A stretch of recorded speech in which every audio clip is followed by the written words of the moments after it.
tụi đã lo nha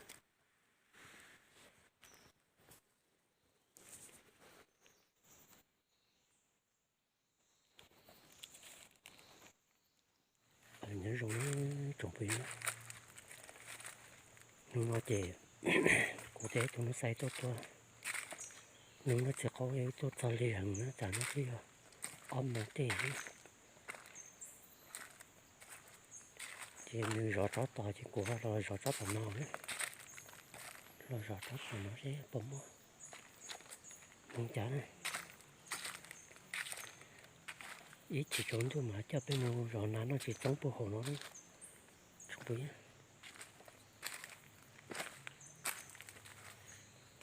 tại cái nó tôi mong quá là chúng chứ nó cho nó sổ này nó sổ này không biết đầu đầu trở lại đây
cho bên khởi nó này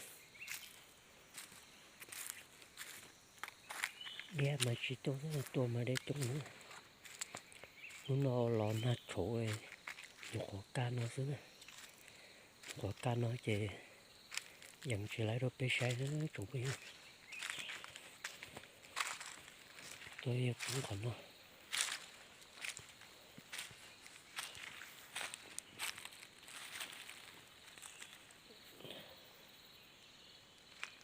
trẻ yên mà nói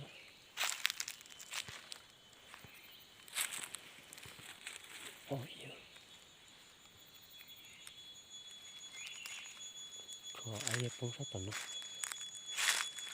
ghé chống cái sự chỉ tôi đi hết rồi thì kỳ rồi tận nó rồi đúng tận nó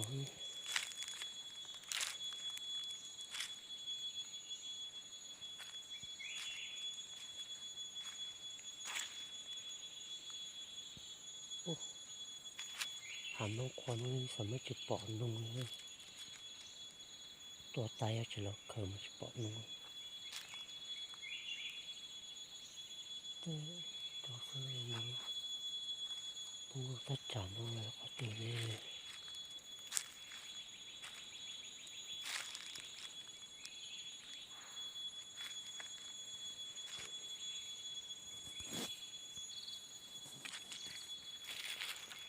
อย่าเป็นเนาะ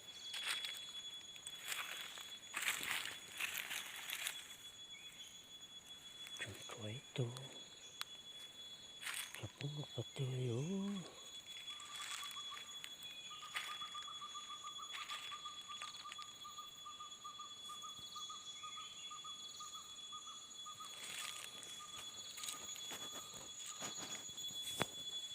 Ô, để chỉ bỏ tụi nó sẽ thử nữa.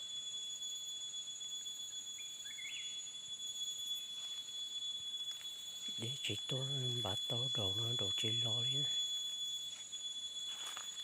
Bà ta nói chứ tôi lấy xe tôi tỏ này. Chứ nó bố tỏ tụi nó xảy tỏ này.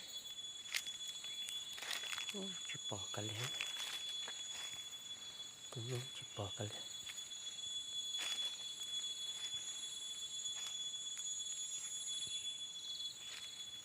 Phải rồi. Bố bề nó sẽ. Để bỏ mong qua chẳng. Có chống cơ nó tụi bây giờ nó sẽ xe. Tôi đi ra hết tôi. Tôi đổi chỉ lò xíu nè. Còn nó chuyện không có rồi.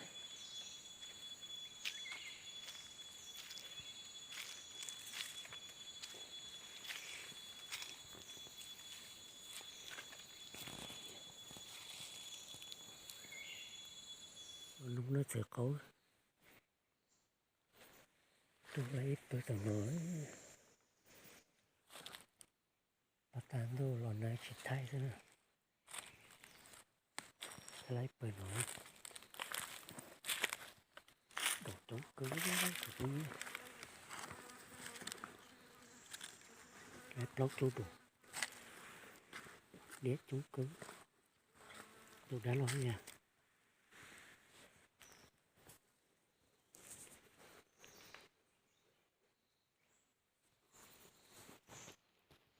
Nó cho sự cố nó hỏi cho nó tỏ. Bác sẽ rửa cho để mưa rõ cho tỏ thế.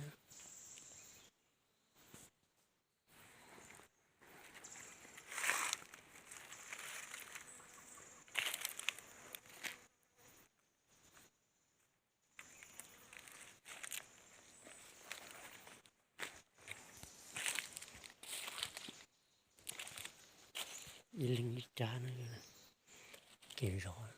Đi sẽ bỏ loạn gì. Tròn nhiều.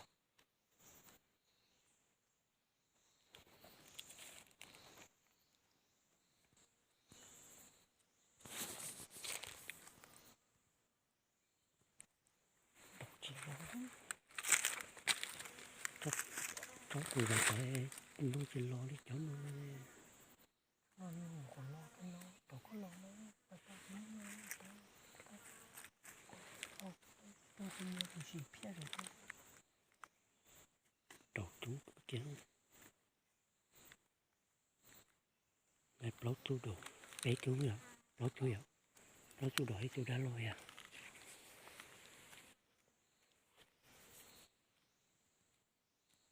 cho nó muốn nông độ cho tỏ cho nó nhớ ra khỏi chơi luôn mà